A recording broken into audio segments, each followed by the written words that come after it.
वो ब्रेसलेट जो तुम्हारे पापा ने मेरी आंटी को दिया था वो मुझे क्यों दिया? जब वो मैंने तुम्हें दिया था सुरैया साहिबा, यानी उस वक्त तक मुझे मालूम नहीं था कि सुरैया साहिबा तुम्हारी आंटी हैं। हो सकता है ऐसे ही हो। चलो फिर एक और सवाल करती हूँ तुमसे। कहानी का वो किरदार कौन है जिसने अपनी बीवी को ब्रेसलेट दिया था उसकी बर्थडे पर, जिसकी उम्र रुक गई है? तुम लोग वहीं रुक जाओ। वो चली गई, उसने मेरी बात भी नहीं सुनी, वो उस आदमी के साथ चली गई।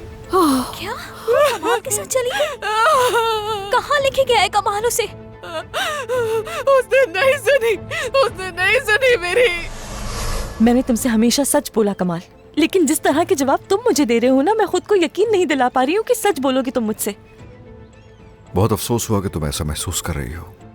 मुझे भी बहुत अफसोस है, इसलिए आखिरी दफा पूछ रही हूँ, क्या कुछ है जो नहीं बता रहे? कुछ छुपा रहे हो? मेरी बहन मेरी माँ जैसी है, वो मुझे ऐसे छोड़कर कभी नहीं जा सकती।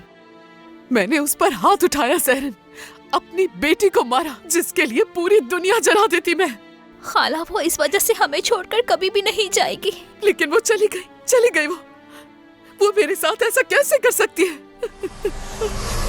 तुम्हारी कहानी के हीरो की जो दूसरी बीवी है वो टीचर सुरैया आंटी है। सही कहा ना?